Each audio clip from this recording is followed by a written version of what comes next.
Hello, welcome to Pick Up the Mic, Harvest Church only official podcast with me, Mike Greiner, lead pastor of Harvest, and the faithful sidekick, Pastor Will Land, the executive pastor of Harvest. How you doing, Will? I'm great. How are you guys out there? They can't answer. What are you talking? But if they could, can I tell you a couple things? Bill Cunningham from Bradenton, Florida. You know, this is a podcast for Harvest Church.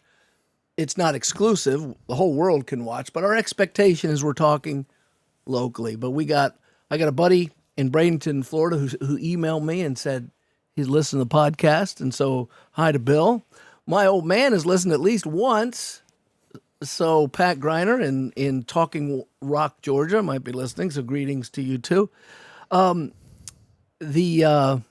we also got a really nice note from a true man of God at ANC, or Allegheny North Campus, Don Bauer, who we both respect and admire, and who's really been a good servant in helping to serve people with very practical needs where he is. And he just keeps encouraging us to go forward, and that helps. So we appreciate all that. We are here to serve, and we hope to do that.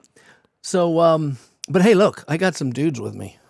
You know, it's kind of boring. I looked a little bit at the video. I don't look much at the video because even though I'm very slender, it makes me look large. I think, Cruz, what are you doing wrong over there that we can't get this right? But no, I don't need to look at us. But it's kind of blank behind us. It's not that interesting back there. We need something. So I brought in some of these things. These are from my office. I have so many things in my office at home. This is a lion. He represents Jesus, the Lion of the tribe of Judah. And so he's going to stay here at least for a few months. Where's this one? This is my paisano friend, right? This is Don Corleone. Now, I'm not in favor of crime, but you know what Don Corleone is to me, Bill? Tough guy? Manhood. Manhood. You know, Don Corleone, unlike Michael, who kind of went bad, he is presented in the book and in the movie, especially the second one, somewhat, as just a man who wants to take care of his family. And and you better take care of his family too. So let me see if I can get this. This is actually a Christmas ornament, but I keep it hanging right in front of me all the time. Let's see if we can hear him. You can act like a man. What's the matter with you? Did you hear that? I don't know if you guys could hear that. He goes, "You can act like a man. What's the matter with you?" Boom, and he slaps that guy. That's when he slapped. Supposedly, it was Frank Sinatra. This character is supposed to be based on Frank Sinatra, who was in with the mob. He comes crying to the Godfather because on the day of his daughter's wedding, you know, this director won't give me a part. And he starts to cry, my career. And the Godfather comes around to him and he says, "Come here." And he goes, "What can I do, Godfather?" And he grabs him and he goes, "You can act like a man." Boom. And he slapped him. It was awesome. But then he put a horse's head in that director's bed to get him to sign his godson. And then this is, it's not Santa. He dresses like Santa, but this is some sort of a gnome creature. I like him. And he's local. He was actually born in Slate Lick, Pennsylvania. He is carved by hand by my friend Dave Fair at Fair's Woodshop. And I bought several of these for other people. They're really cool. They're lightweight. And he just cheers me up. That's all he's here for. He cheers me up. So I have these symbols in front of me to make sure I keep my personality. A manhood, a lion, and I'm going on a rabbit trail, but I can't help myself. I never do that. Have you seen the new trend of Black Santa this holiday season? You know what? It's all over the place. I haven't seen it all over, but I've seen it on two places. So maybe that is all over. I've seen it on my iPhone. I have a Black Santa emoji, and I've used him. And then I got some wrapping paper that had black, white, and kind of somewhere in the middle Santa. Well, there's Black Santas all over. I've seen on pajamas that my child got on somebody else's child's pajamas was Black Santa. I had a friend accidentally buy something they didn't realize had Black Santa on it. I don't care what the white man say. Santa Claus was a black man. That's right. Everybody knows that. It's just, it's all about color. It's beyond all about the pale to me. diversity, equity, and inclusion. I mean, I know Pretty soon. Santa's a lie already. What? But What? it comes, Folks at home, it don't comes listen to from this Saint guy. Nicholas. well, if you rearrange the letters of just- Santa, you get Satan. Saint Nicholas. I think not. Saint Nicholas just ain't black. Like it's the whole the whole black Jesus thing. It's like I don't care if he's black. Well- I know he's not black, but who cares what color he is? because I know- want him to be, what do you call it, physically othered? You can't call it handicapped anymore. You can't call it crippled. What do you call it? Other-abled. I want Well- him to be other-abled. I want him in a wheelchair. I'm just thinking about. I want this, him like that Stephen Hawking's guy who's got his neck sideways and goes, 1,000 years from now. like that. 1,000 Is years that- from now, Yes. everybody's going to be much more blended, probably from a melanin standpoint. You don't right? know that. I'm hypothesizing, and if I look back in time on some character that I like let's imagine I'm some secularist and I adore Gandhi 1,000 years from now, but I can't just say, well, I want Gandhi to be white. Like he was an Indian guy. He's not white. Like St. Nicholas wasn't black. Like they just are who they are. I don't know. It's not okay. I mean, You're leaving out little black children who want a can't black Leif Santa. Erikson be black? No, he's Yeah. a Viking from Dude. Norway. Dude, the newest Viking. He was a white dude. The newest Viking series on History Channel is horrible. The old one with Ragnar was good, and then it started to get woke near the end, but then it went away. So they brought a new one, and get this. The leader of the Viking village in Norway is a black woman. Sure, Because there were all kinds of black women Well- Viking warriors. That's okay. You know, we live in crazy town. We'll get back to that when we get to culture. Let's come back to that one. But let's talk about the sermon. You want to talk about that? Yeah. do. Okay, so we finally started in Luke. And it feels like a million years ago because I preached Friday night and then got sick on Saturday. So Nate preached in Katanning, and at the other campuses, they got me on video. So I can hardly remember what I preached because my brain has been in a fog for several days. It may still be there, and that's okay. But we were talking about John, but here's the but. I'm going a completely different direction. We're going in a different direction in our community groups. The way we organize our community groups were so that we could discuss the sermon together. If you go to a community group from any campus, and you can, they're not segregated, they're always talking about the same thing, the same sermon that they all heard. And that gives us unity. One of the ways we get unity, we have like 7 services every weekend. So 2 in Petrolia Valley, 1 in Indiana, 1 in ANC, and 3 in Katanning. So, but you don't have to go to a service with someone to go to a community group, enjoy their company, and talk about the sermon and apply it to your life.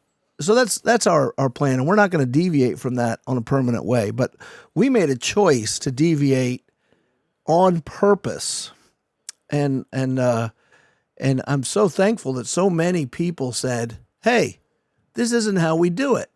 We're not supposed to use community group like that." We actually had people who understood why we do community group. We have Bible classes for things like what you're doing.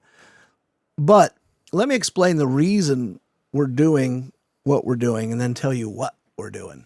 The reason, Pastor Michael sent me an article from Al Mohler. I'd like to read it to you. Al Mohler Jr. It says this: while America's evangelical Christians are rightly concerned about the secular worldview's rejection of biblical Christianity, we ought to give some urgent attention to a problem much closer to home: biblical illiteracy in the church. This scandalous problem is our own, and it's up to us to fix it. Biblical illiteracy, not really knowing your Bible. You may know a lot of passages, And then he says some researchers he's quoting here says Americans revere the Bible, but by and large, they don't read it. And because they don't read it, they've become a nation of biblical illiterates. How bad is it? Researchers tell us it's worse than we could imagine. Fewer than half of all adults can name all 4 Gospels. Many Christians cannot identify more than 2 or 3 of the disciples. According to the data, 60% of Americans can't name even 5 of the 10 commandments. No wonder people break the 10 commandments all the time. They don't know what they are. Bottom line, increasingly America is biblically illiterate. Multiple surveys reveal the problem in stark terms. According to 82% of Americans, God helps those who help themselves is a Bible verse. Right? It's in there somewhere, right? Those identified as born-again Christians did better. 1%. By 1%, only 81% thought that was a Bible verse. That's pretty bad. A majority of adults think the Bible teaches that the most important purpose in life is taking care of one's family. That wouldn't be right. Some of the statistics are enough to perplex even those aware of the problem. One poll indicated that at least 12% of adults believe that Joan of Arc was Noah's wife. That's awesome. Mrs. Ark. Another survey of graduating high school seniors revealed that over 50% thought that Sodom and Gomorrah were husband and wife. That was great. A considerable number of respondents to one poll indicated that the Sermon on the Mount was preached by Billy Graham. We're in big trouble. Secularized Americans should not be expected to be knowledgeable about the Bible. As the nation's civic conversation is stripped of all biblical references and content, Americans increasingly live in a scripture-free public space. Confusion and ignorance of the Bible's content should be assumed in post-Christian America.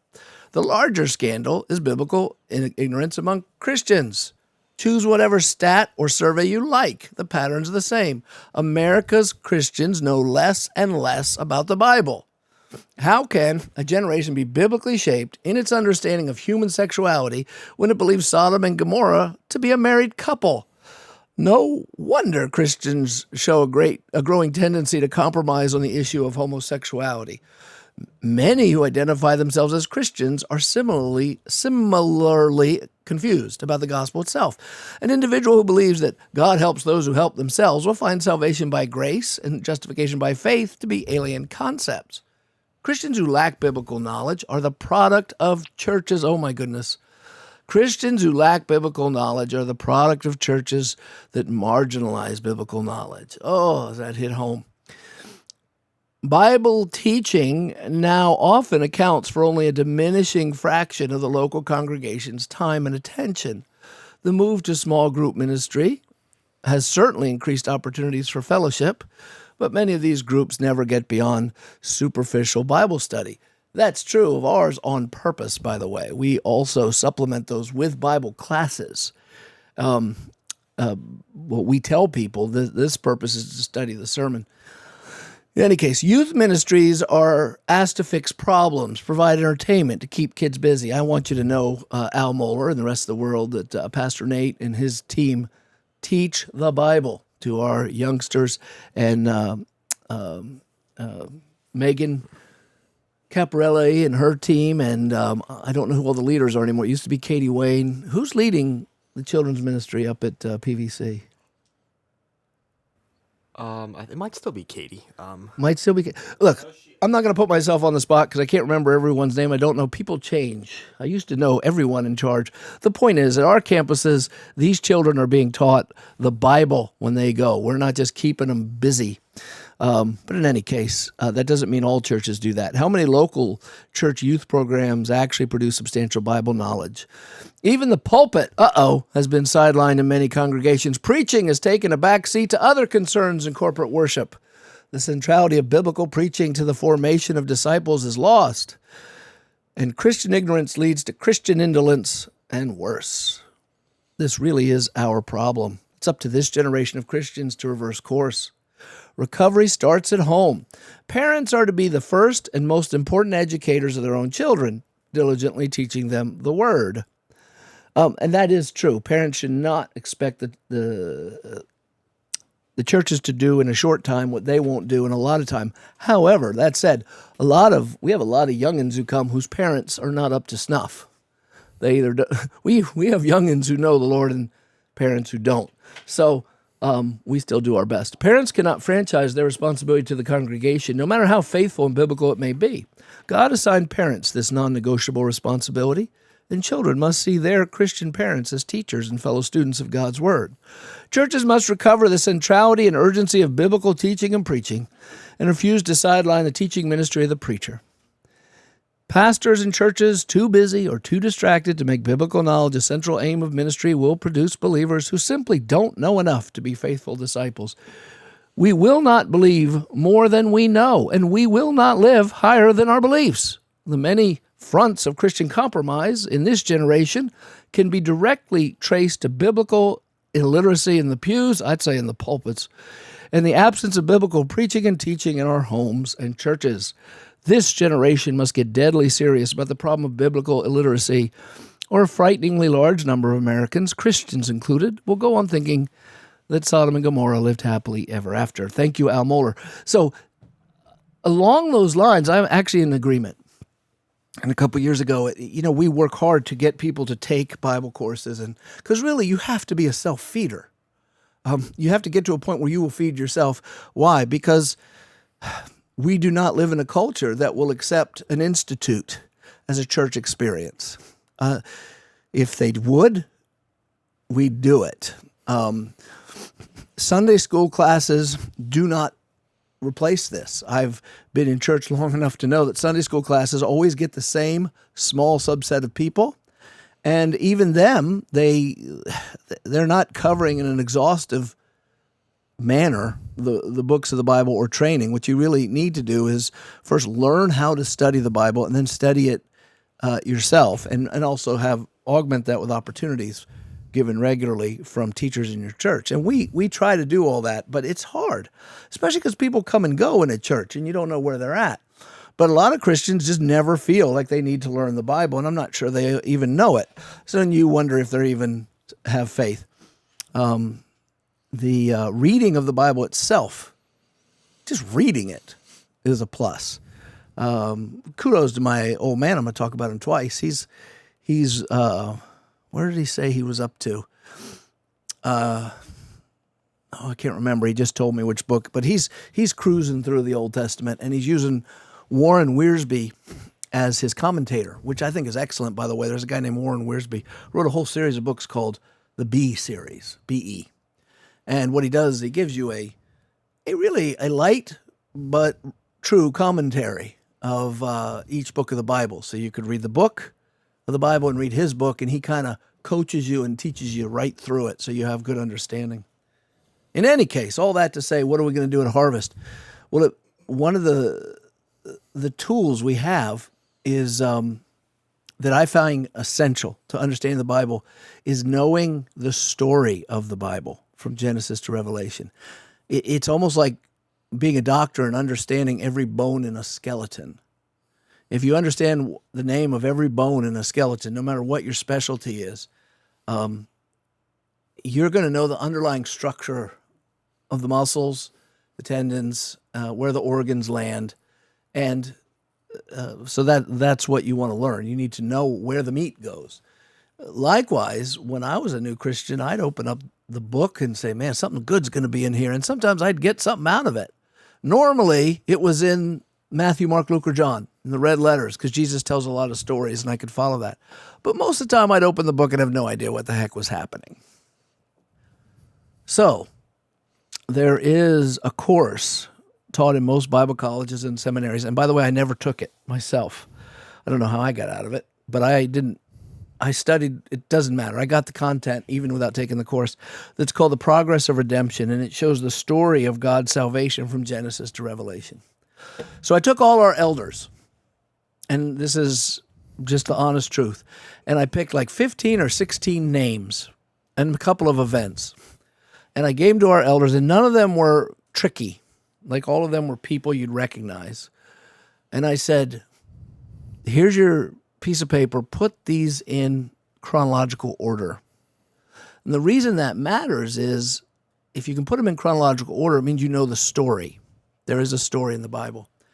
And I'd like to say 100% of our elders got them 100% right. That isn't true.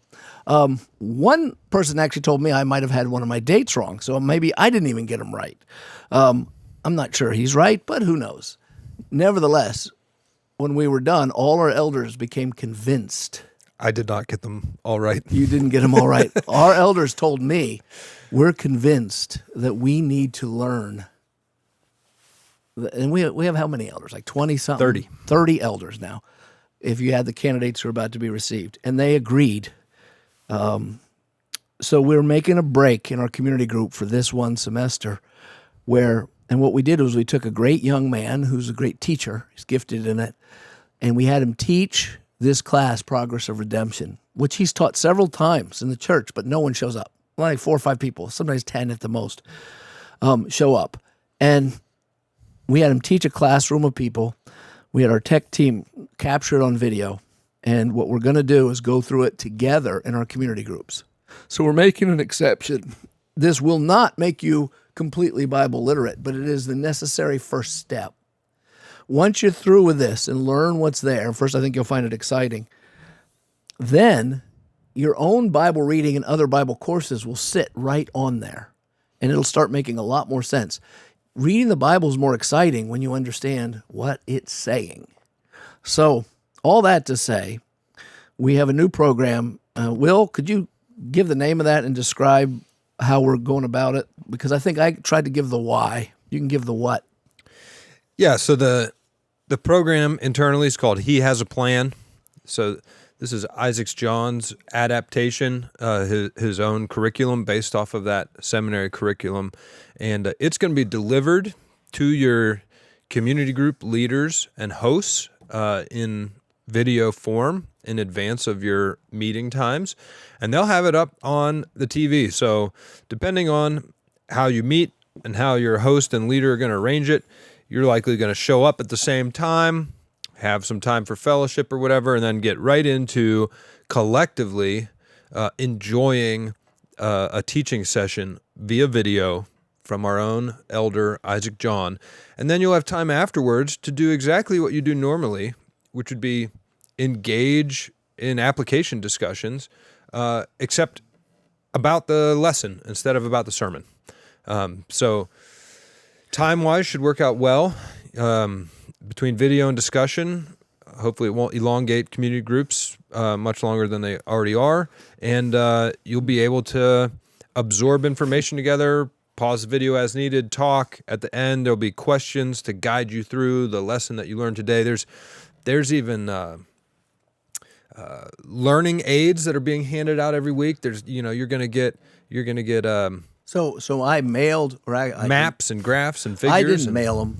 Jeanette Scherf mailed these aids to my father and to my daughter-in-law. In different states. Different states, because they heard about it, wanted to be a part of it, and they'll be getting the same video that the leaders get. Now, we want to go through this together, and there is a video. We thought of just making the video available, but people won't necessarily go get it if you do that. So what we decided to do was just make the video exclusive for this time period. When this time period's done, when we finish the class, we'll still have the video, and we'll try to find a way to make it available for those who want to take it electively, or again in the future. And then we'll return back to our normal community groups. But hopefully everyone will be more charged up, and learning together is better than learning alone. It really is. It's easier. And can I just say, the goal, as you expressed it, is to get to a point where you feel comfortable feeding yourself.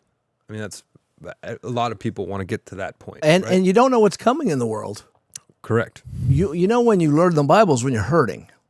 And America has been so wealthy and so at peace and had so little persecution of the church that we don't need to learn our Bible because we don't feel hurt. At least but we do need to learn our Bibles. And If you read the stories of suffering Christians, it's the Word of God that holds them. And it could be one day the only Word of God you have is what you've memorized or the stories you remember. Yeah, there's so much there. I mean, we talked about before the metaphor of the New Testament painting in the Old Testament. The New Testament has so many references to the Old Testament. You can't understand either one correctly without reference to the other half. I mean, they're two halves of the whole. And particularly when you get to the Old Testament, step one in learning how to feed yourself with the Bible is what's the context for the original author and the original author's intent before you get to the Holy Spirit's intent on how to apply that to yourself. You can wrongly try to apply limited passages and verses to yourself if you don't have some grasp on what the original context and intent of the author was in its place in time. And so you can't possibly feed yourself from the Bible adequately without knowing the broader story arc. And another context that's pertinent to today, like you said, we have no idea where our society is going in the future, what our children will be likely to go through, et cetera. We often lose touch with the amounts of time things take in the Bible. You can go through a couple pages and 100 years go by, Or more. It's between the last word of chapter 11 in Genesis and the first word of chapter 12, definitely centuries have gone by. Yeah, and even the Jews through the wilderness, then even into the Judges, and then the time of the kings. I mean, your generations are flowing by the paragraph, and knowing that can help contextualize things in your own life.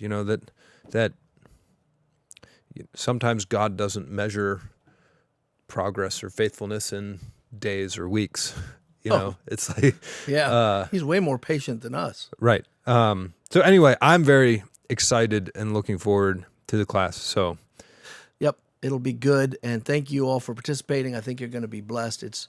And that is the goal, is that we'll all be blessed together. And we will be back to our regularly way of doing scheduled things. Program. Yes, soon enough. And in the meantime, we're preaching through Luke, and Luke is a long book. Luke is a wordy guy. Every time I preach through any gospel, I think this is my favorite gospel. And so I think I did Mark last, and I thought that was my favorite. But I think Luke is now. It always changes. Luke is wordy, but I kind of like that about him. He wrote more words in the Bible than anybody else. Did you know that? Luke and Acts. You told us. Well, at least in the New Testament. I don't know if that's true of the Old, but in the New Testament, he is the wordiest guy because he wrote Luke and Acts, and they're both very long.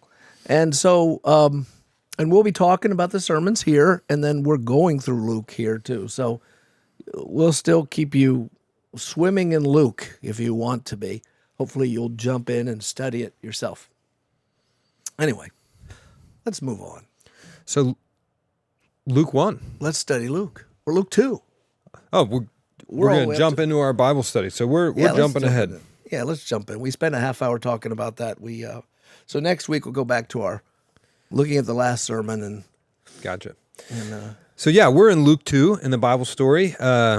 Last week we covered Jesus being presented at the temple after 8 days, so 8 days post his birth, and we got the story of Simeon getting to see the Christ before he died, and then Anna, the prophetess, being blessed and getting to see Jesus as well at the temple. So. Yeah, a couple of oldsters. Yep. A couple of gray heads that God loved. So now we have all you're going to get from Jesus' childhood, not counting when he was an infant, is in verse 41 to 52. This is all you get. Imaginations throughout the ages, including my own, have been filled with thoughts of what was Jesus like growing up. We don't get much, but we do get this. So let's read this. Verse 41. Now his parents went to, this is chapter 2, 41. Now his parents went to Jerusalem every year at the feast of Passover. That may mean they don't make every feast. It does also remind us that the trip to Bethlehem would not have been some kind of strange thing into a strange town. Bethlehem's right there next to Jerusalem, and no doubt they saw their family. Now, his parents went to Jerusalem every year at the feast of Passover. And Jesus, by the way, when he dies on the feast of Passover. The Last Supper is a Passover feast, Seder dinner. So there's no connection here. It just mentions it. So when he was 12 years old, they went up according to custom. And when the feast was ended, as they were returning, the boy Jesus stayed behind in Jerusalem, and his parents did not know it. But supposing him to be in the group, they went a day's journey. But then they began to search for him among the relatives and acquaintances. Now, we're going backwards to that Christmas story. If you remember in chapter 1, right away after the angel appeared to Mary, the very first thing she did was make a trip to the hill country of Judea, which is Jerusalem area. Why? Because Elizabeth, her old aunt, was pregnant, and she wanted to see her. And then we saw the holy couple were told also had to go back to that same region 3 months later when Mary had her baby. Or no, 6 months later when Mary had her baby. Now, this is how they went, in groups with family. In the NASB it says caravan. Caravan, that's right. Why? Because, well, it's safer. It's safer. If you go on your own, you could get robbed or similarly hurt. But also, often you had people going at the same time for the same reason. This is why it's not likely at all that the mythology around Jesus' birth was that Mary and Joseph traveling alone in the dark to find a hotel in a strange town. All their family had to go back to Bethlehem for the taxes. No doubt they traveled in a caravan, and she probably did not arrive the day she gave birth. She probably arrived days before she gave birth, because the text even says so. And here we have more evidence. This is how they traveled, in caravans. So much so, and imagine what a happy scene that is.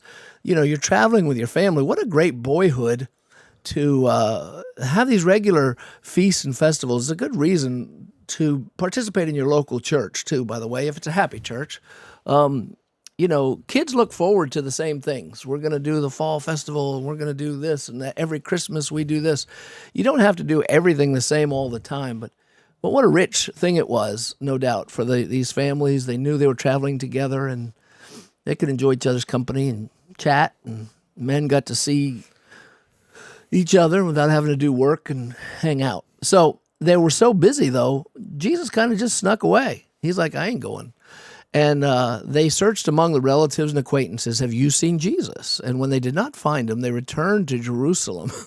So, well, I guess we got to go back. I mean, this is Home Alone. Yeah, this is Home Alone. Jesus was Home Alone. This is Jesus and Home Alone. The wet bandits came to get him, and he tortured them. No. And when they did not find him, they returned to Jerusalem, searching for him. And now, notice it says after 3 days, they found him in the temple. Did it take them 3 days to get back? It's probably a 3 to 5 day journey, depending on how fast you go back home. Did it take them all 3 days to get there to the temple? Or did they get to Jerusalem and look for 3 days? We're not told. It's so tempting, Will, to say 3 days. Isn't that the time Jesus was dead, 3 days? We can't make those connections, but it sure does seem interesting. It's Passover in 3 days. That's all we can do. And it says 3 days they found him in the temple. And what's he do? He's sitting among the teachers, listening to them and asking them questions. So he likes to learn. Crazy thing here. He's the Son of God, is he not? He's God. Why does he have to learn anything? He's also truly human. Yeah, but while human, he doesn't cease to be God. He has two natures. Yeah, I know. I'm asking you an impossible question. I don't have the answer either. He is like us as human, and somehow he set aside his divinity in some sort of experiential way, and dependent on the Holy Spirit and human teachers, just like we do. So he sat there and he's asking them questions, and all who heard him were amazed at his understanding and his answers. So he was in the conversation. They're like, this kid is sharp. Now, they obviously didn't think of him as the Messiah then. And no doubt he presented well. He wasn't a little smarty pants. He wasn't a smart aleck. He's the Son of God who never sins, has no sin in him. There's no pride come across. He's humble. He's polite, but he's sharp, and he gets right to the truth. Great Bible study if you're the teacher. The student schools you. And when his parents saw him, they were astonished. We're astonished. His mother said to him, by the way, this is again why I think Mary is the source for all this kind of data up to this point. It's filled with Mary's emotions. And here it's her and her husband's emotions. They're both astonished. And also, Mary's put in kind of a light of being an angry mother. How would they know that? How would Luke know that? And, well, Mary probably knew Luke and she is the source, I think, without question. The question is, did she say it directly to Luke, or was it an intermediary? I think it was directly to Luke.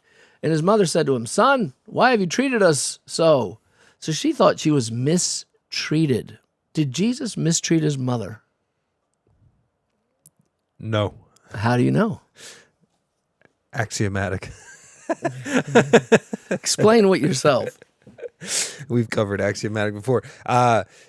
Explain. Jesus is the perfect human without sin, no blemishes. Therefore, yeah, he did no wrong. He didn't know wrong. Including, that 10 commandments, the honor your mother and father. Yeah, he would never dishonor his mother. And for all we know, his mother forgot that she said she didn't tell him what time to show up or something. I don't know. But he managed for 3 days. He's eating and drinking and sleeping somewhere. But this is a good lesson for all you mothers out there from a son. Just because you're mad at us doesn't mean we did it wrong. Now, my mom is in heaven. I can no longer tell her that, but I told her that many times. Just because you're so ticked off doesn't mean it's my fault, to which she didn't agree. Bet you that made her less mad. Yeah, it always settled her down. There's nothing that settles your mom down than saying, wrong, Mom! They love that one. Son, why have you treated us so? And behold, your father and I have been searching for you in great distress. We know so little about Joseph after this event right here. This is the end. And it's often thought he died before Jesus' ministry in public began. But he did have brothers and sisters, so he was alive for a while. And there is a Catholic myth that he was married, and he's old when he got married and died young and died quickly, and that he had a bunch of kids, and because Mary's an eternal virgin, Jesus was the youngest. This is foolishness. There's none of that's in the Bible nor in history. In fact, the Bible indicates he has brothers and sisters, and he is the oldest. So your father and I have been searching. Behold, your father and I have been searching for you in great distress. Well, sure they are. When you lose your kid, you're in distress. And he said to them, why were you looking for me? Did you not know I must be in my father's house? They looked here, they looked there. They looked in the gully, they looked by the river, they looked in the cave where they... Why didn't you look in the temple? This is where Dad lives. And so did Joseph say, well, that ain't my house? And he says, remember, you're not my dad. Did he say that? Obviously, he has a father in heaven, and he talks of God as a father in heaven in a way no one else did up to that point in history. That God as father is a motif in the Old Testament, meaning a theme for him, but normally it's God as father of Israel, often the husband of Israel also. But it's never developed, the idea that God is your individual dad at all. It's just hinted at in the Old Testament. In the New Testament, Jesus is downright familiar with God in a way that would have seemed disrespectful to all those around him. He talked of God as if you talk of a human father. And the temple, is it God's house? Yes and no. God doesn't dwell in a house built with hands, but he told them to build that house. Why would God tell them to build a house for him to live in if he doesn't live in houses that they build?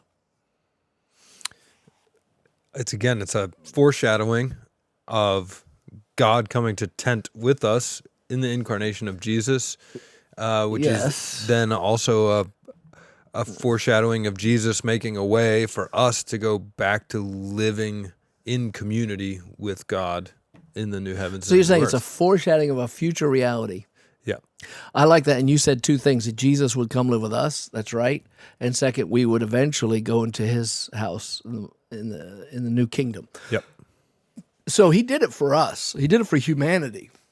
And even the temple worship was not for his sake as much as it was for the people's sake. Yeah, symbols are powerful. I mean, you have this this forbearing structure at the center of your capital that is reminding everyone with stone things you can touch and look at and see every day that you're God's people. God is amongst you. Don't forget, right? Don't forget. Although they forget all the time. And he was very sparing with images they could use. If there was memorial things, he said, make a pile of rocks.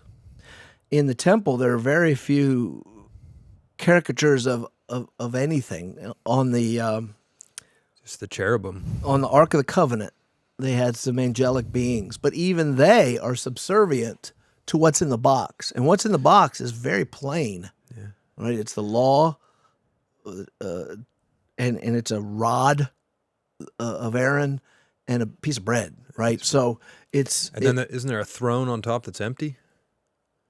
I don't remember. I don't.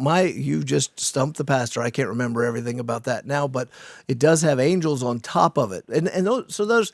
There's not a bunch of images to worship. It's just big stones, and God doesn't like images because He knows we're easily distracted. Not that He's against art, and we might worship the actual statue, and so He doesn't want you worshiping the temple, so He doesn't put any statues in it. It's a picture of his house. Come and worship. And as a house, it's a bloody business a good bit of the time because they have to make sacrifices there. But a lot of times it isn't. Anyhow, that's where Jesus says, this is where I'm comfortable. You bring me to this town, this is where I'm comfortable. This is where you're going to find me. It's like if it was Willie Nelson or Hank Williams and you took him to Nashville, he's going to be in a honky-tonk, doggone it. Where else would he be? That's where he's going to be. And Bugs Bunny's going to be in his hole, and Jesus is going to be in the temple. And they did not understand the saying that he spoke to them. They said, what do you mean, your father's house that you'd have to be in? They had no... It shows as much as the angel told Mary, and as much as... That doesn't mean they're understanding. You know, the angel said, Mary, he's going to be the Son of God. Her understanding was what it was. And we can get that, right? We can hear a lot of religious truths and it never sinks in. I remember hearing over and over again the Lamb of God for a certain small period of time in my life. When I had to earn the communion, I was 12 or 13. Only time I went to church in my life for a little while. And they'd say, the Lamb of God takes away the sins of the world. Over and over and over. I never paid attention to what that was till I actually converted to Christ later. I go, oh, that was pretty doggone profound thing they were teaching me there. The Lamb of God who takes away the sins of the world. Well, Mary didn't know what he's talking about. My father's house. What do you mean your father's house? We live in Nazareth. Your father's in heaven. And this is your other father. And don't scare us like that. And she's just a mom. And he went down with them and came to Nazareth and was submissive to them. He's a good boy. And his mother treasured all these things in her heart. So she would remember all these things. What are these things? There's this. And earlier we had a similar phraseology about her remembering that shepherds showed up, right? And so she's remembering all these details about his childhood. And later they would come to take much greater meaning. And then it says, and Jesus increased in wisdom and stature. That's a colloquialism, goes together, or a,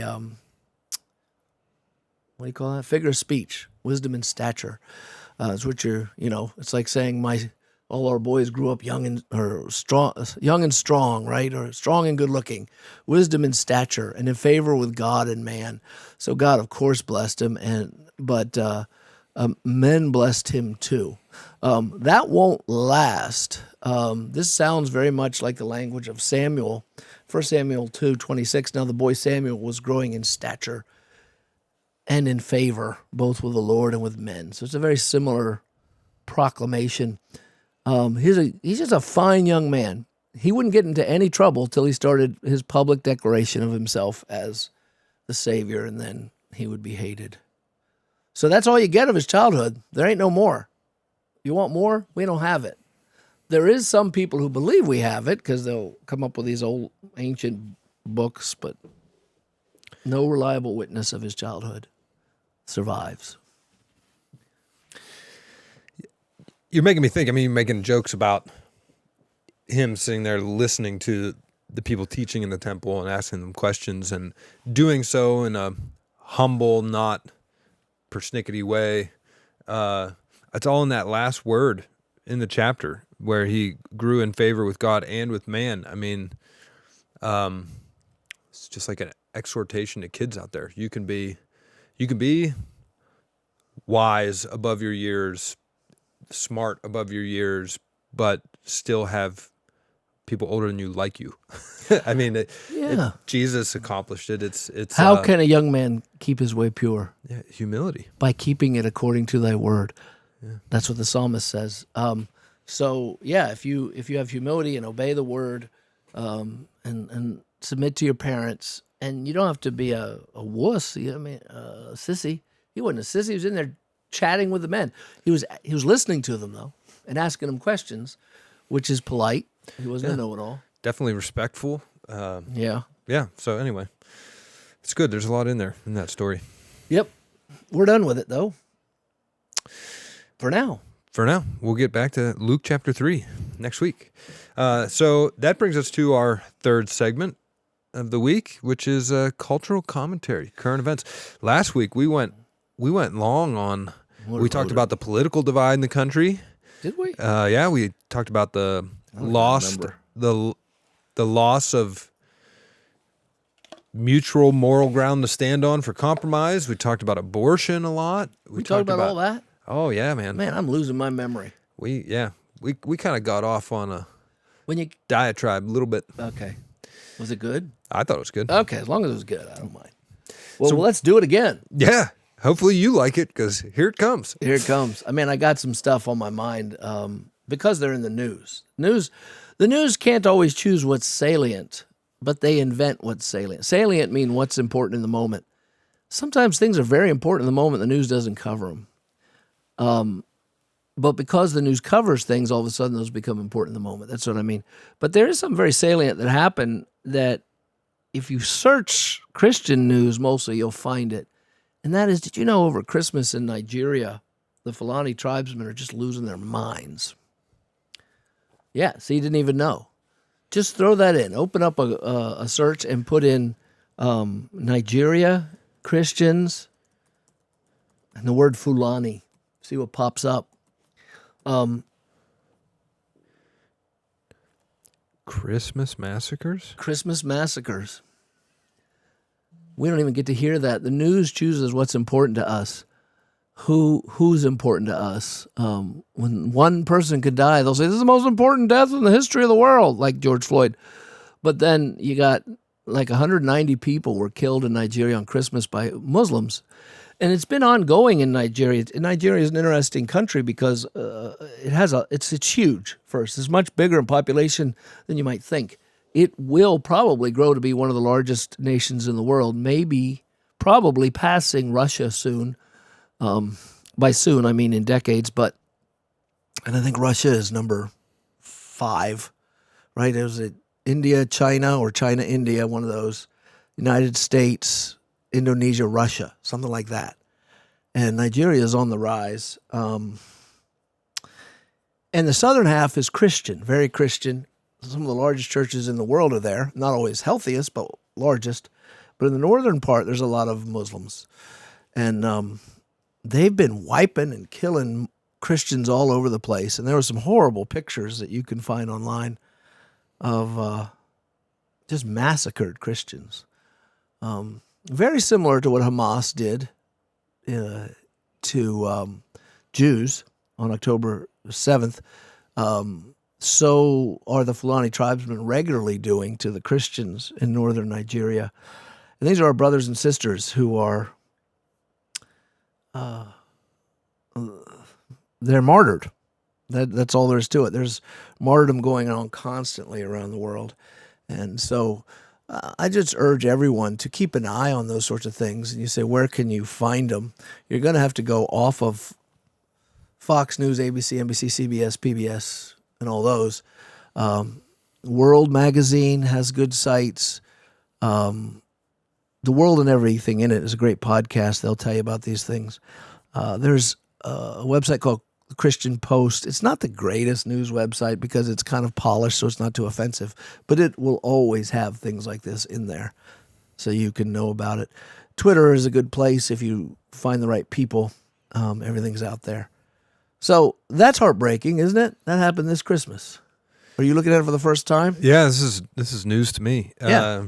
They're still counting the bodies. And then people are still dying. People are still dying. So, right now you're in the 150 range of dead and 300 range of hospitalized. And it's tribesmen killing other tribesmen based on jihad. Well, yeah, they're Muslims. And they killed them. They came right into the Christmas celebrations. This isn't people with guns fighting people with guns. This is men, women, and children having Christmas church, and then Muslims coming in and killing them. Islam is a deadly religion. You're not supposed to say it because that's Islamophobia. Listen, folks, you got to stop thinking like the world tells you to think. It's not Islamophobia to tell the truth. Islam is a religion that was begun in war, begun in jihad. The goal of the Quran and of Muhammad himself and his followers was to take over the entire world for Islam, and they're not going to stop trying. There may be peaceful sects. There are peaceful sects of Islam who won't do that, but they're not sufficient. The vast majority, even if they wouldn't be violent, they support the violence. That's not politically correct, but like we're talking about Gaza, the vast majority of the people of Gaza support Hamas. They're not out there going, gee, this is a minority of us that's doing this. They elected them into office and they support what they're doing. And they raise their children to hate Jews. But if you think it's just the Jews, you're mistaken. Hamas has even said Jews first, then the Christians. They expect to take over the United States, all of Europe. It's part of their religion. And it doesn't matter if 90% of them never become violent. 90% of Americans didn't go away to World War II. But the percentage that did kicked some serious booty. And when you got 10% of a couple billion people coming after you, and they're not going to stop. They're not going to stop till the religion is undone. And I don't know what that's going to take. People put up with them.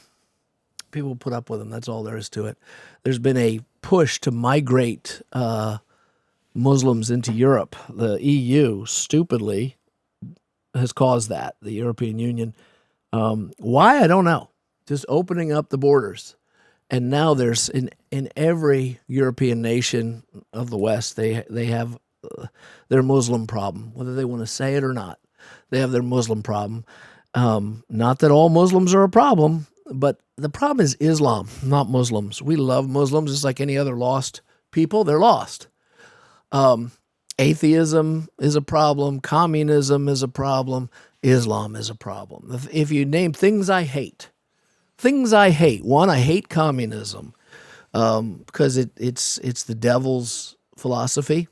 Two, I hate Islam because it's the devil's religion. There's just things to hate. You should hate those. They're bad things. You should not hate Muslims. And you should not hate communists. Those are people. We want to love them. Many of them will get saved. Many of them are saved. We know personally Muslims who got saved because we helped them get there. And I've been in Muslim villages, and the Muslims there always treat me with great deal of kindness. Then they beat up the people who convert later when we leave. I shouldn't laugh, but that's true. It's I'm not against the people, and many Muslims get saved, and many communists get saved. You should just see China now. So we're not against the people. I want to be very clear, but I hate communism and I hate Islam. Both of them are wicked. Marxism is attacking our country all over the place. That's what all this critical race theory stuff is. These are just evil forces of the devil working their havoc in the world. So Nigeria is one place. So that's something that you wouldn't have thought of, but it's right there. It should be in the front page of everything. Yeah, you would think. Nobody cares about those people. I think one of the reasons why, I hate to say this, but I think this is my theory, one of the reasons why the press doesn't cover this is because they're racists. And normally I'm not the one to call everything racist, but these are black people being killed. And I think our liberal media just doesn't care about black people. They fake like they do, but they only care about black people who believe everything the liberal media believes. They don't like any ones that don't. And if this happened, say, in Sweden, we'd hear about it. 150 people massacred on Christmas Day in Sweden. If this was in London or Germany. Yeah, but these are black people. I mean, when you get that van attack in France a few years ago, I know a dozen people died. But they were white. News. Yeah, I do think the liberal media is very racist, and they just don't care about black lives, which is ironic because the Marxist cry, Black Lives Matter, is a big lie. But these are Christian lives. They are brothers and sisters in Christ, and they've given all out of allegiance for him, just like we would and should. And so we shouldn't forget them. We should pray for them. Hopefully that government, this has been happening, by the way, every month, 10, 15, they kill. It says it's been going on since 2009-ish. Yes. I've kept an eye on this story. At least I've seen this story a lot throughout the last few years. But this is a big one. Eventually the government, a country gets the crime that it tolerates. There is a government in Nigeria, and if they sent soldiers to stop these people, it would be stopped. Well, but they won't. I'm reading the story, and it's I was just doing some historical buffing up on the Israeli history in the late 19th century, early 20th century, turn of the 1800s and the 1900s in Eastern Europe, all the things that led up to Israel Jews trying to come back to Israel. Yeah.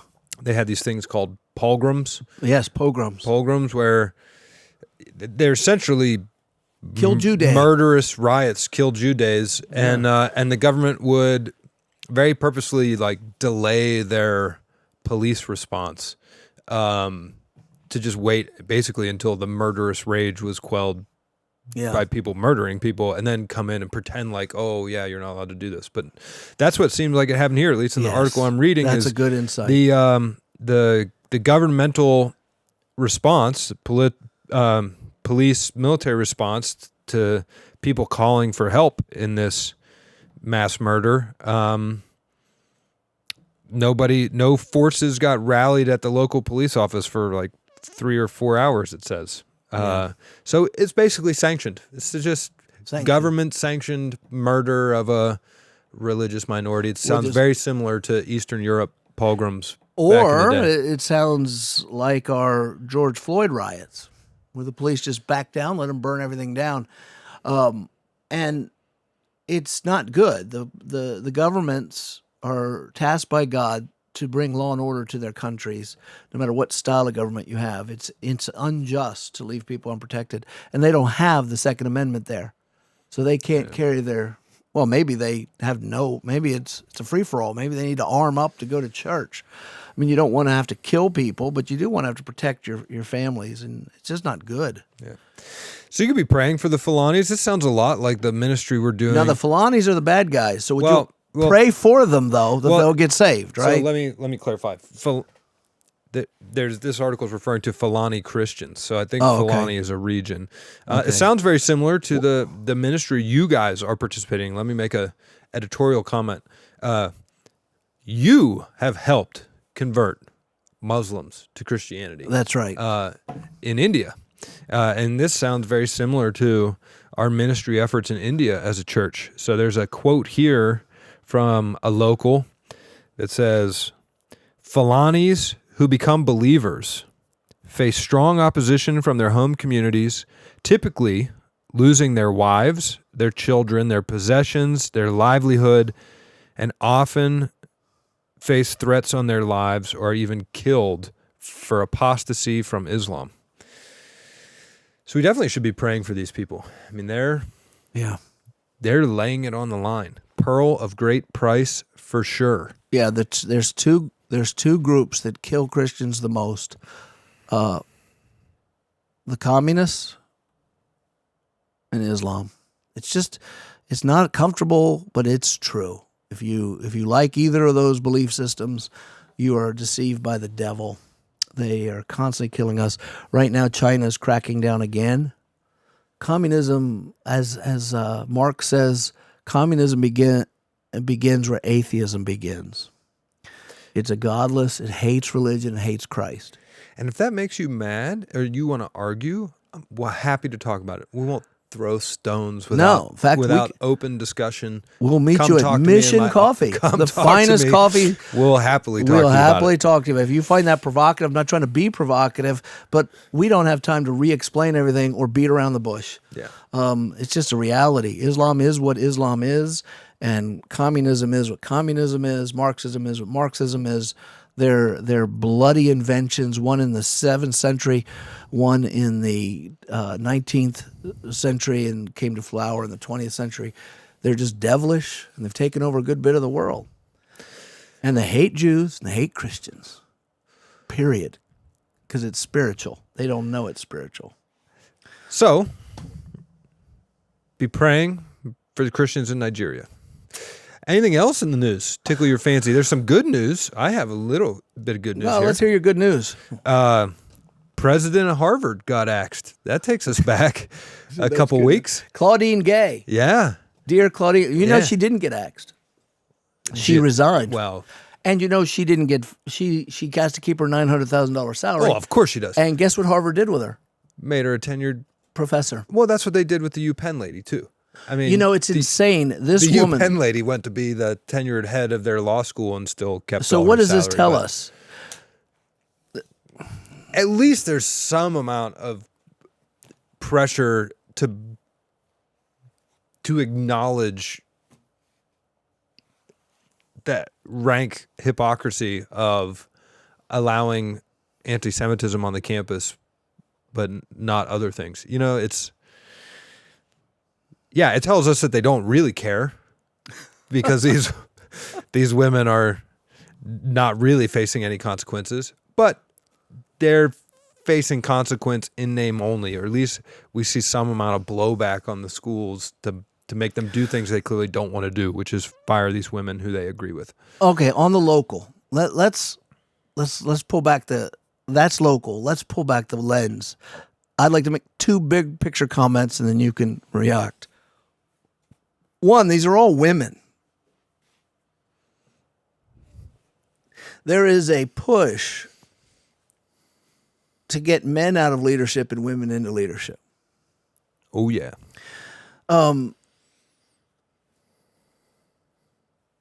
There's a push to demasculinize all men. All of us led by our moms. All of us led by women. And women lead differently than men lead, period. I'm just going to leave that there. I'm not blaming women for this. I blame men for not stepping up to lead. I'm not saying women can't be leaders in an institution, but there's something to be said when there's such a preponderance of women leaders. And colleges are filled with women. They outnumber the men more than 50% in just about every school. So we're tearing men down. There's a war on men in our culture. But an even bigger picture, Harvard is the premier academic institution in the United States of America. Some would say the Western world. I'm sure people in England would disagree. Yeah, I mean, I would really objectively, the only thing that comes close to Harvard would be Oxford. And Cambridge. Yeah, Oxford and Cambridge. Right. And Sure, on the same I'm campus sure the people in almost. Yale would say it's them, or the other Ivy Leagues like Brown or Cornell. But their president was unqualified for the job.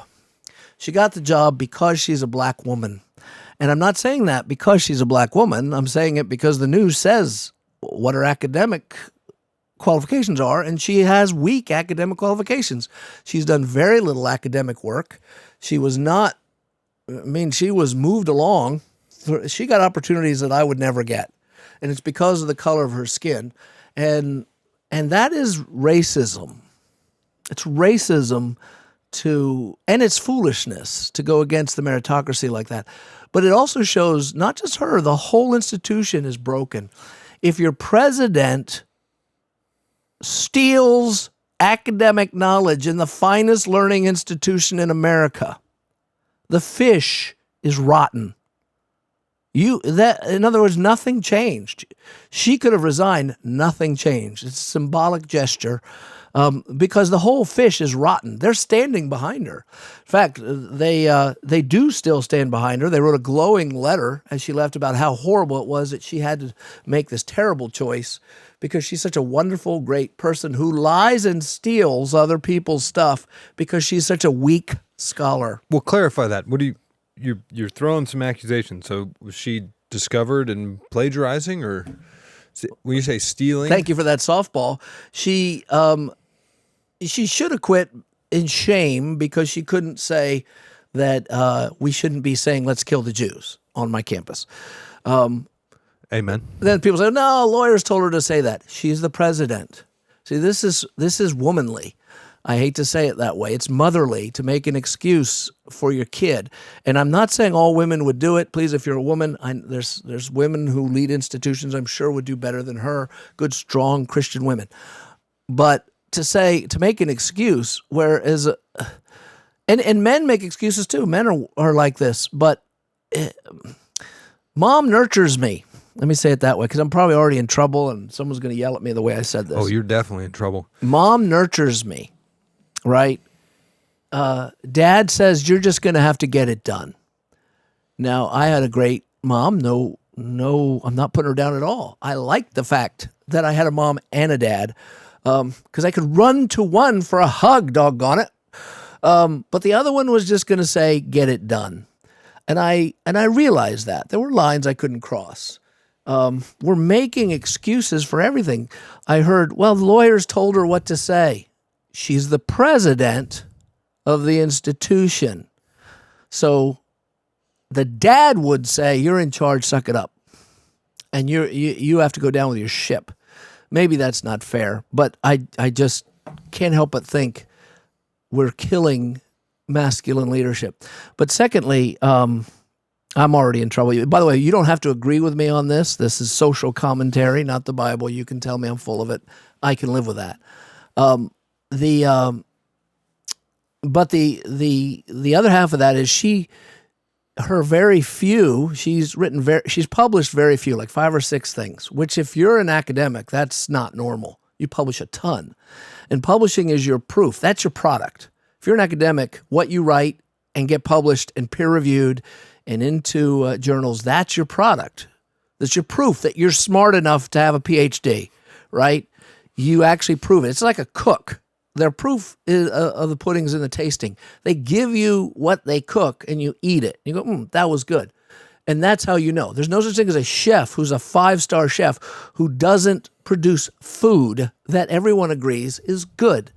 So there's no such thing as an academic who doesn't produce publications that everyone agrees are top-notch. She has hardly any. I think just a handful of publications.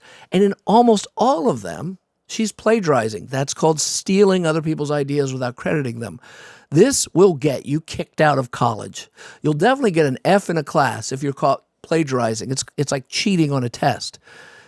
And yet she's the president. So then Harvard takes her and I'll pick on the men, and all the men who were part of this decision are too wimpy to stand up to her, and they gave her a tenured professor position, which means the entire fish is rotten.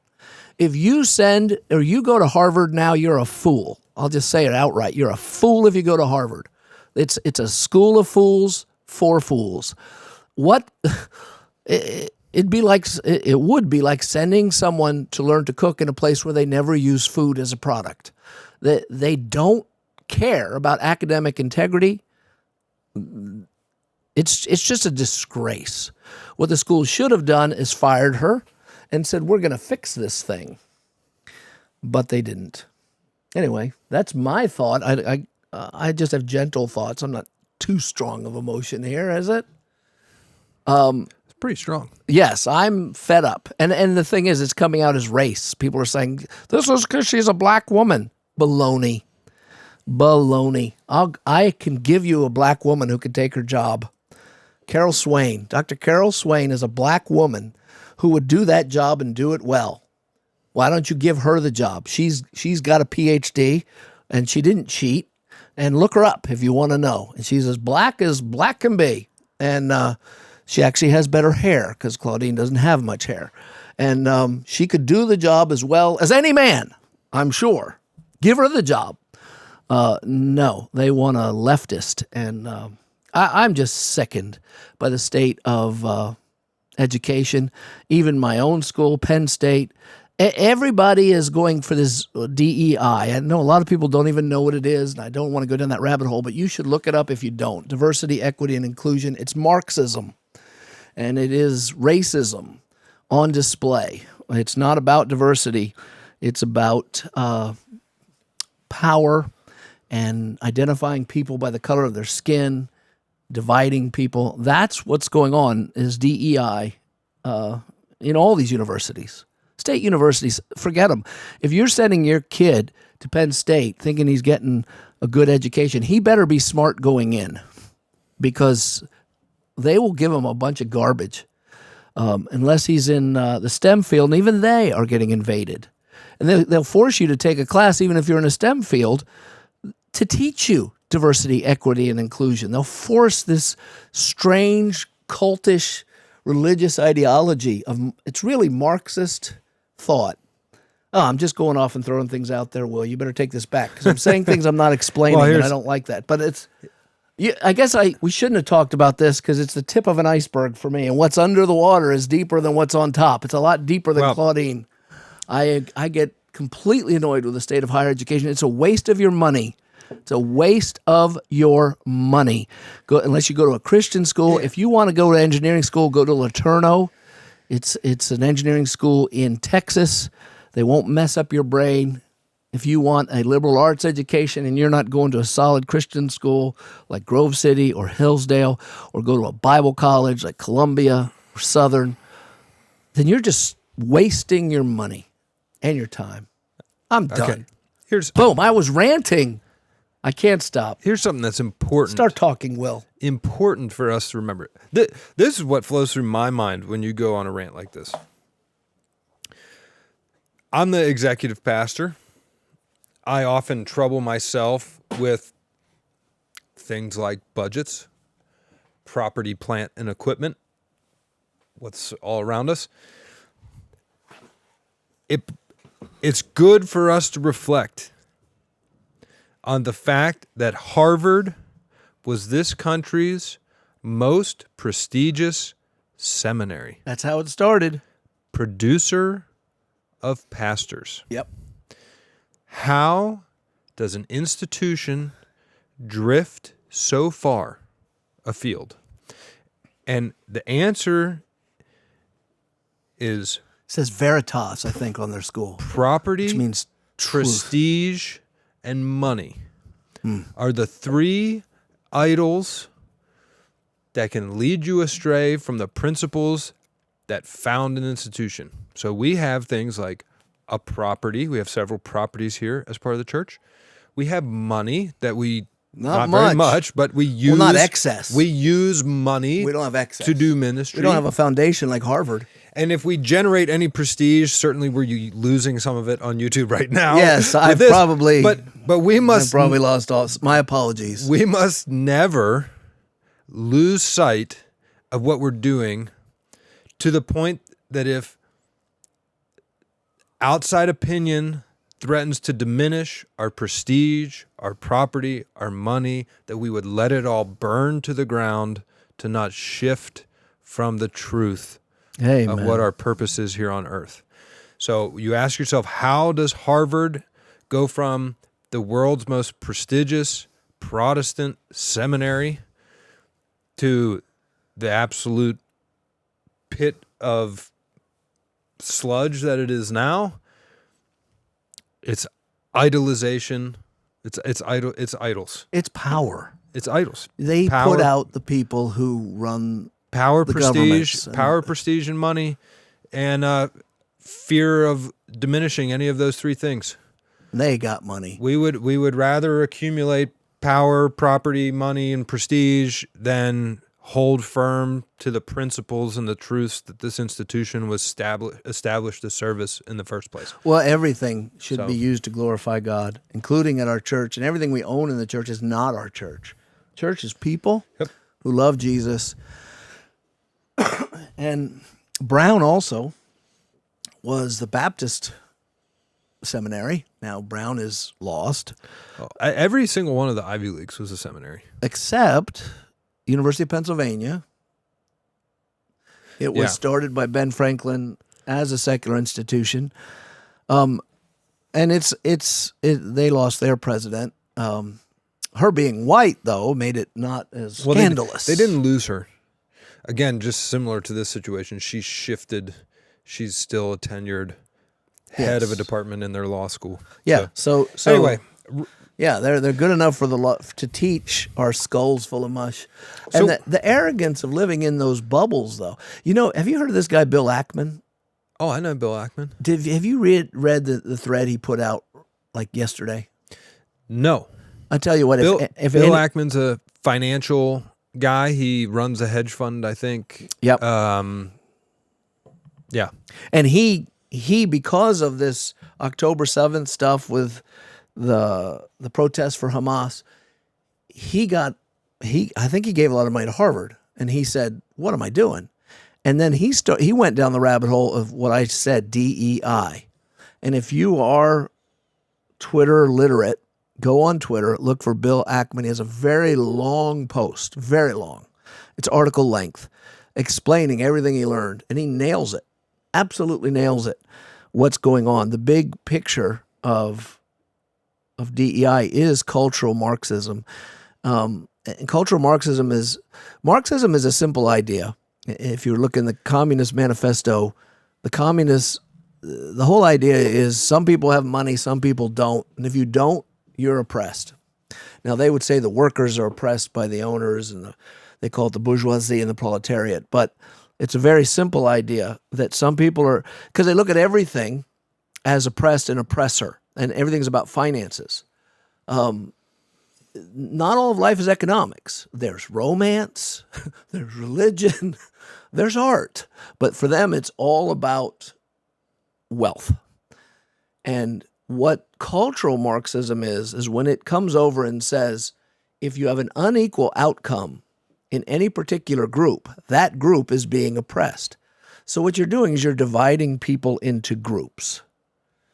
And that's just wrong. So what they'd say is, if all black women have these positions, and all white men have these positions, and the black women have less than the white men, then they must be oppressed by the white men.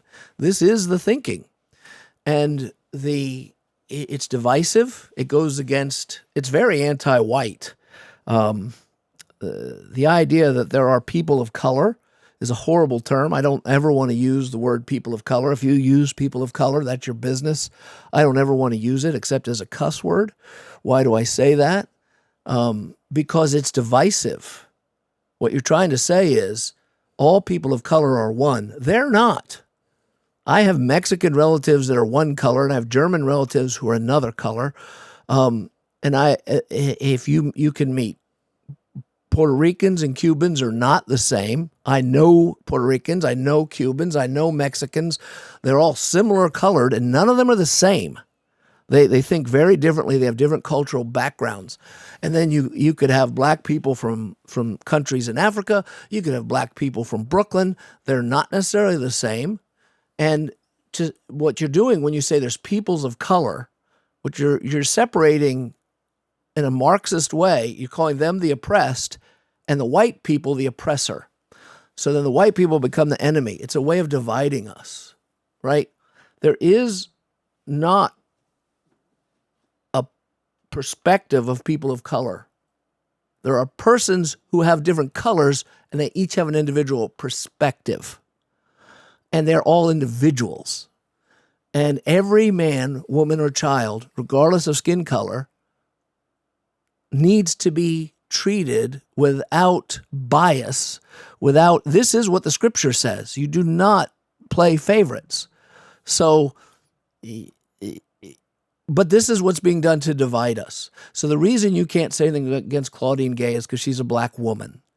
Well, I don't care if she's a green woman. I don't care if she's a purple dog. She's a bad academic.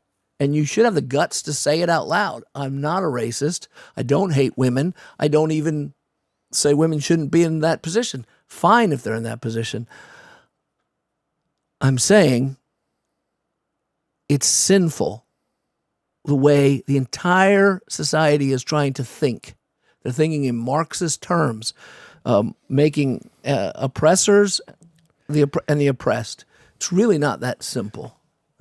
And I'm going to put in the show notes, in the comments underneath the video, my old 2-hour-long introduction of what is critical theory. Oh, what is that? From my apologetics class a few years ago. Oh, excellent. You know what you should do? We have show notes? Well, underneath, yeah, you put comments underneath the video. Could you find Bill Ackman's thing on Twitter can. and throw that up there? You know who can definitely do that? Cruiser. Cruz, can you do that? Yep, I gotcha. If you just send me whatever you want to put down there. All right, good. You can't find it. I got to find it for you. I just didn't know if there was something specific you wanted. I'll find it for you. I'll send it to you. All right, well, with that, we'll try to tighten up these cultural commentaries. You know what? We're opinionated people. I'm telling you what, it's probably worth a greater conversation. Oh, it definitely is. But it's a big talk. I mean, I tried to do it, and it's 2 hours. If someone wants to talk personally, and by the way, if I offended anyone, you're probably misunderstood. Probably. I said something in a way that didn't come off right. But if I genuinely offended you with something and I meant what I said, the only way we can find out is if you let me know. Yeah. With your name. We don't need anonymous blasts. That don't help. I don't mind talking to you, and I'm not trying to offend anybody. And I think everybody has equal value before the Lord, and definitely before me. I am the least. I am a sinner. So, just to clarify. Does not mean all philosophies have equal value. All philosophies don't, but all people do. Right. And I'm not better than a single person I know. All right. So we have a great Ask the Pastors question here today. Well, great. We have one that required forethought, I believe. Okay. Not 5 thought. Not 5 thought, 4 thought. That was bad. Might be even 6 thought. This is actually a question on the book of Ezra. It's a long question. I'm just going to read it. I think the asker did a good job. In Ezra chapter 10, particularly verses 9 through 44. So for those of you at home following along, this is Ezra 10, verses 9 through 44. That's a lot. The priest confronts the exiles who had married foreigners and had children with them. So this is Israel coming back to the land, right, in Ezra, speaking of the big story. Mm-hmm.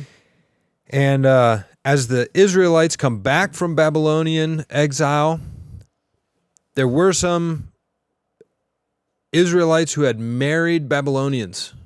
Is that correct? Not Babylonian necessarily. The people who stayed in the land. That could be any peoples who were in that land. Okay, so no, Babylonians are probably not the ones in the land. You could have Assyrians, but you could have others. The fact is, you had foreigners who were always who were around. married into the Jews. Yeah. Well, let me read a little bit of it. It says, now while Ezra, and then you can get back to the question, was praying and making confession, weeping and prostrating himself, prostrating, not prostating. That's a different thing. Before the house of God, a very large assembly, men, women, and children gathered to him from Israel, for the people wept bitterly. Shechaniah, the son of Jehiel, one of the sons of Elam, said to Ezra, we have been unfaithful to our God and have married foreign women from the peoples of the land, yet now there is hope for Israel in spite of this. So now let us make a covenant with our God to put away all the wives and their children, according to the counsel of my Lord and of those who tremble at the commandment of God, and let it be done according to the law. Arise, for this matter is your responsibility, but we will be with you. Be courageous and act. So Ezra arose, and he acted. That's what this is about. So they were taking wives from foreigners. This is not going to be about interracial dating. I just knocked my gnome over. Go ahead. Get up, gnome. Back to the question. Ezra, the elders, and the judges of the cities decided that the men of Judah and Benjamin were to send away these foreign wives because they were unfaithful to God by not keeping his commandment from Deuteronomy that forbids Israelites from marrying foreigners. I've heard varying opinions, this is from the questioner, on whether they were right to send these wives away, and wanted to hear our thoughts. Here are a series of observations from the questioner. Ezra was a man of God, but does not explicitly say in this passage that God gave Ezra a word to send these wives away. He notes in Deuteronomy 7 that Israelites are forbade from marrying foreigners, but he also notes that God disapproves of divorce. 4 men in verse 15 of this Ezra passage disagree with the proclamation to divorce these women. However, one of these men is listed as one of the individuals who took a foreign wife. So one of the people who's protesting that we shouldn't divorce these women is married to a foreign wife. So here's the point. While the idea of sending women and children can make us feel very uncomfortable, we know that the wages of sin and disobedience to God can have serious consequences. However, we also know that God is a fan of marriage and takes marriage very seriously, even if you're a Christian marrying an unbeliever. So was it right? Let's see.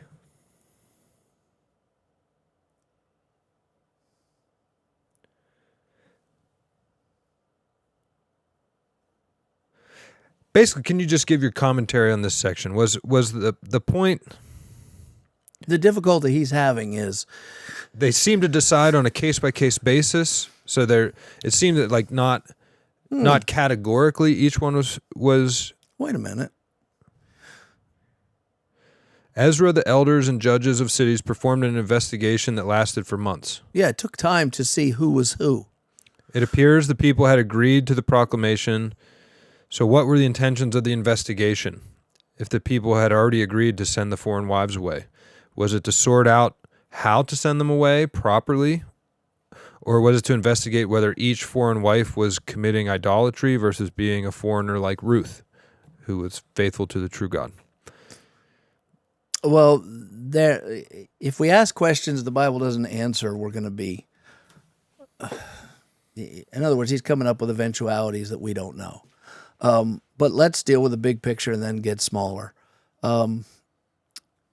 What's the problem with marrying foreign wives? It's not interracial dating. Okay, there's no problem with that. Moses married a non-Jew, a North African. Who she was, we don't know. What she looked like, we don't know. But there's no problem. Ruth was a Moabitess, and she ended up marrying Boaz. There's no problem with marrying a foreigner. The problem is marrying someone who's not a believer in the Jewish God. And this problem was historic for the Jews. It was what led them astray. The Jews, to go backwards, and we need to go backwards here. I think this is in the 400s BC. If you were to go back 700 years, when Israel came into the land, God told them, don't serve other gods. All the other sins they did were not good, but the root sin was serving other gods. Don't serve other gods, and all the others grew out of that. These pagan, but the people wanted to serve other gods for a couple of reasons. One, for the same reason people are on the Epstein client list. Men want sex, and they want variety. And Chase and tail. And that, I hate to say it, but that is really true. They wanted, it's just perversion. No other reason. They wanted, and a lot of these other gods had perversion built into their religion. So you could go to pervert houses. Just like we do today. Well, yeah.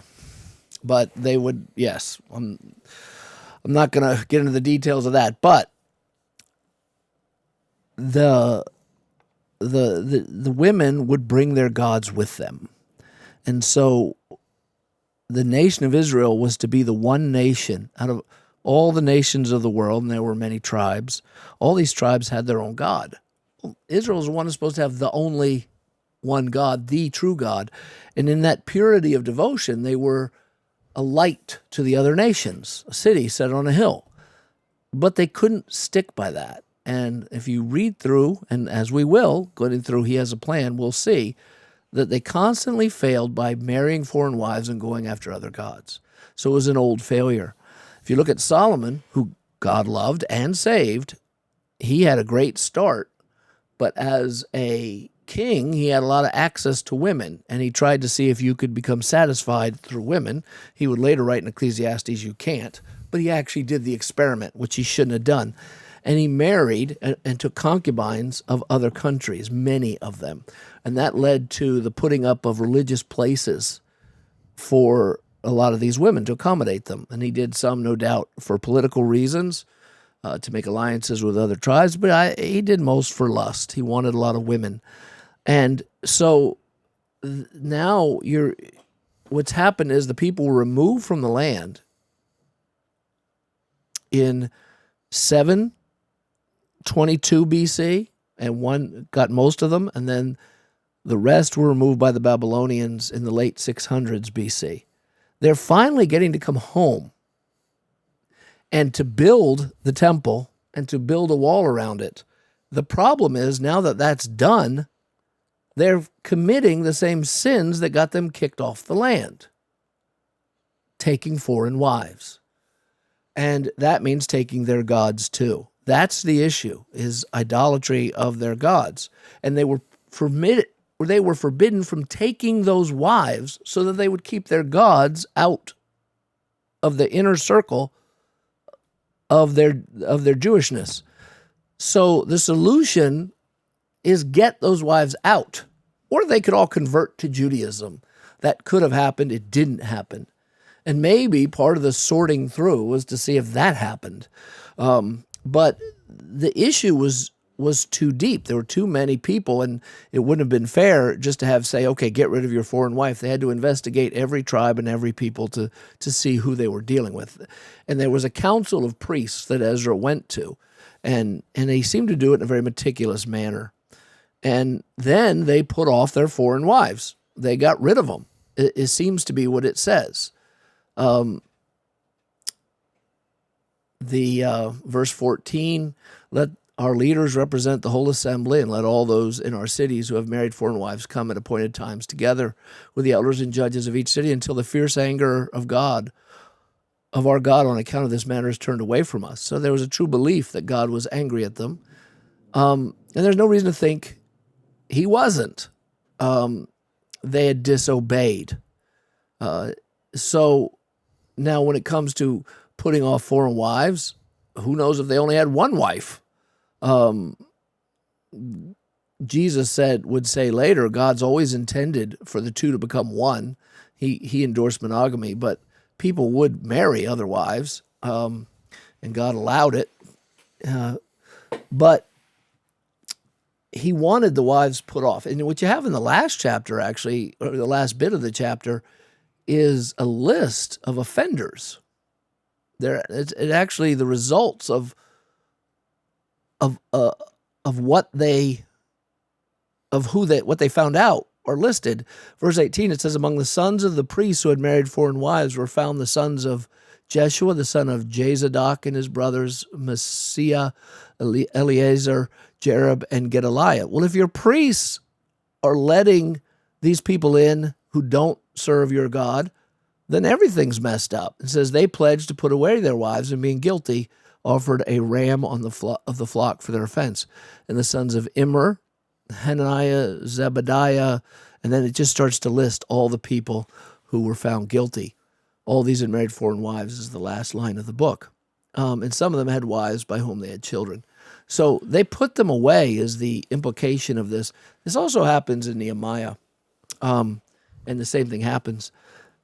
So to deal with the difficulty, God does hate divorce. But the issue of divorce is if I marry a woman and I break with her, provided she doesn't marry another and I don't marry another, I guess then we're fine. What these situations are, I don't know. The commentaries tend to give them the benefit of the doubt that they provided for them, that they, by getting rid of them, didn't mean don't give them any provision. But we have no proof of that. But here is the issue. This is not a rule for mankind. This is a rule for Israel. If you're going to be a pure religion that does not serve other gods, you have to stop adding people to your number that serve other gods. So this is unique. In other words, no one else, if you're married and your wife's a pagan, Paul says, if she's content to live with you, live with her. You may not put your wife off because she's not a believer.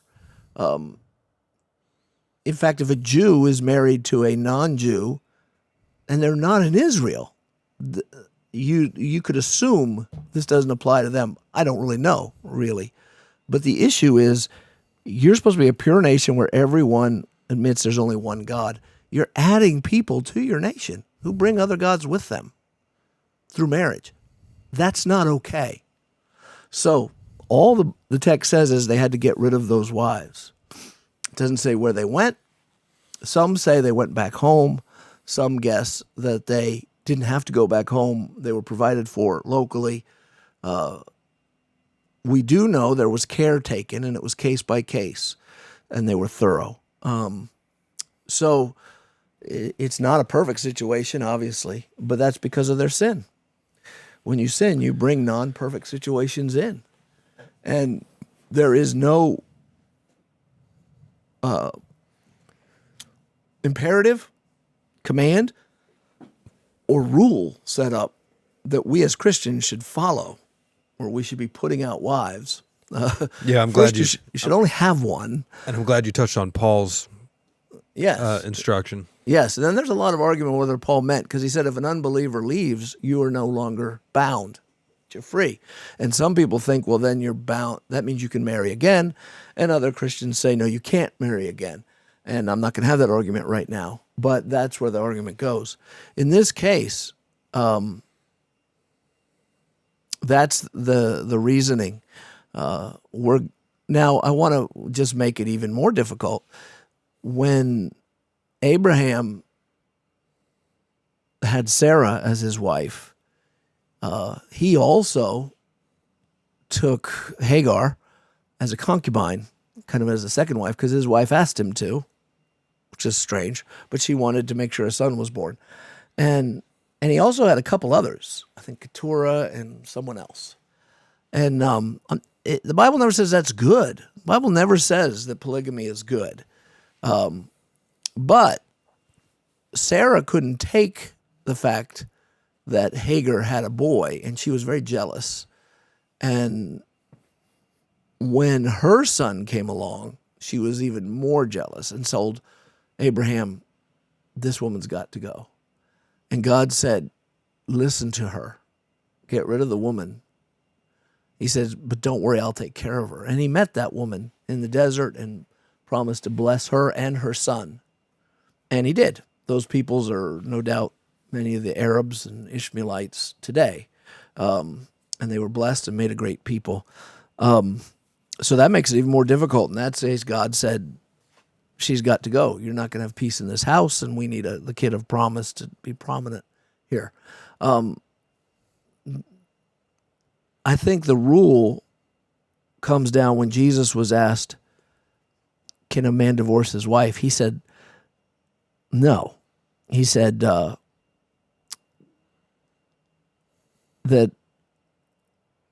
he can't for any reason. The issue was kick her out because she burned the food or something. And then the response came to him in the conversation, well, what about Moses saying you're allowed to give a certificate of divorce? And he responded, God allowed that because of the hardness of your hearts. But it was not so from the beginning when he said the two shall become one flesh. So God's perfect plan for marriage is two people become one and that's it. But he recognizes that humans misbehave. And once they've misbehaved, they create entanglements that are difficult to undo, like more than one wife, or they divorce and remarry. And so Moses said, look, if you divorce your wife, give her a certificate of divorce.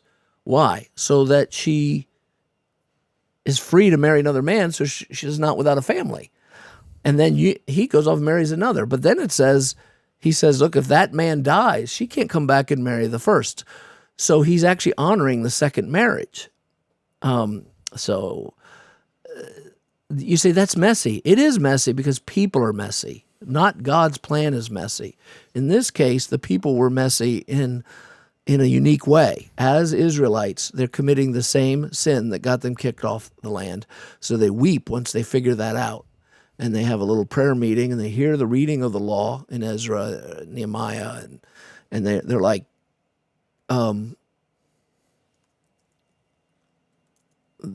this is the sin that got us kicked off. We just built the new place. We can't do this sin again. So they're crying, and God says, you're right, you can't undo it. Yeah, it's messy. It's messy. That's all I can say. It's because of the sin of mankind. That may or may not be satisfying to the questioner or anyone who heard it, but that's the answer. It's the best I can do. Yeah. I think